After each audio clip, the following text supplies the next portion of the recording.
வணக்கம் மங்கையர் உலகம். நான் உங்கள் சரசா சங்கர். நான் நல்லா இருக்கேன்ப்பா. நீங்கள் நல்லா இருக்கீங்களா? இது ஒரே சமயத்தில் மட்டன் வறுவலும் மட்டன் குழம்பும் வச்சுக்கிட்டு இருக்கேன்.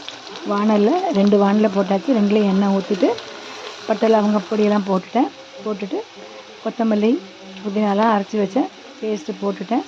அதே மாதிரி மிளகு, சோம்பு, பட்டை, லவங்கம், வெங்காயம் எல்லாம் சேர்ந்து ப்ரெஸ் பண்ணி அதையும் சேர்த்துட்டேன்.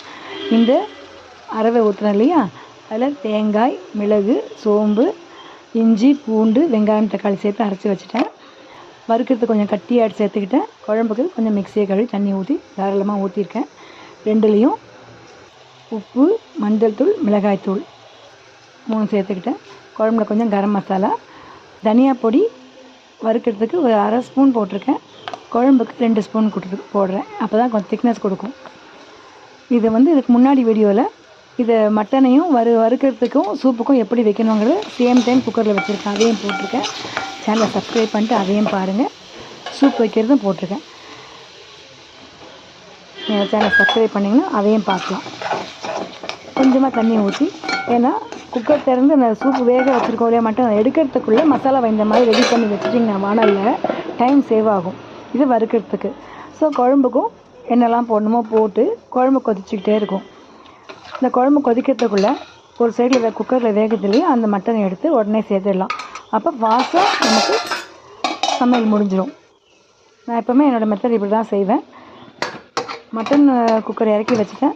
இது எனக்கு மட்டும் கொஞ்சம் ஒயிட் ரைஸ். வீட்டில் ஏதாவது கைக்குத்தல் அரிசி தான் சாப்பிடுவாங்க. எனக்கு பச்சை அரிசி தான் பிடிக்குங்கிறதால கொஞ்சமாக எனக்கு மட்டும் குக்கரில் சாதம் வச்சுட்டேன். இப்போ ஆல்ரெடி வச்ச குக்கரை திறந்து பார்க்கலாம். பாருங்கள், மேலே மசாலா போட்டு பரட்டி வச்ச மட்டனும் வெந்துடுச்சு. அதில் கொஞ்சமாக தண்ணி சேர்த்ததால தண்ணி கம்மியாக தான் இருக்கும். கீழே சூப்புக்கெல்லாம் ரெடி பண்ணி வச்சுருந்தேன். இப்போது இதை கொஞ்சம் சூப்புக்கு மட்டும் பாத்திரத்தில் எடுத்துக்கிட்டு மீதி மட்டனை குழம்புல சேர்க்க போகிறேன்.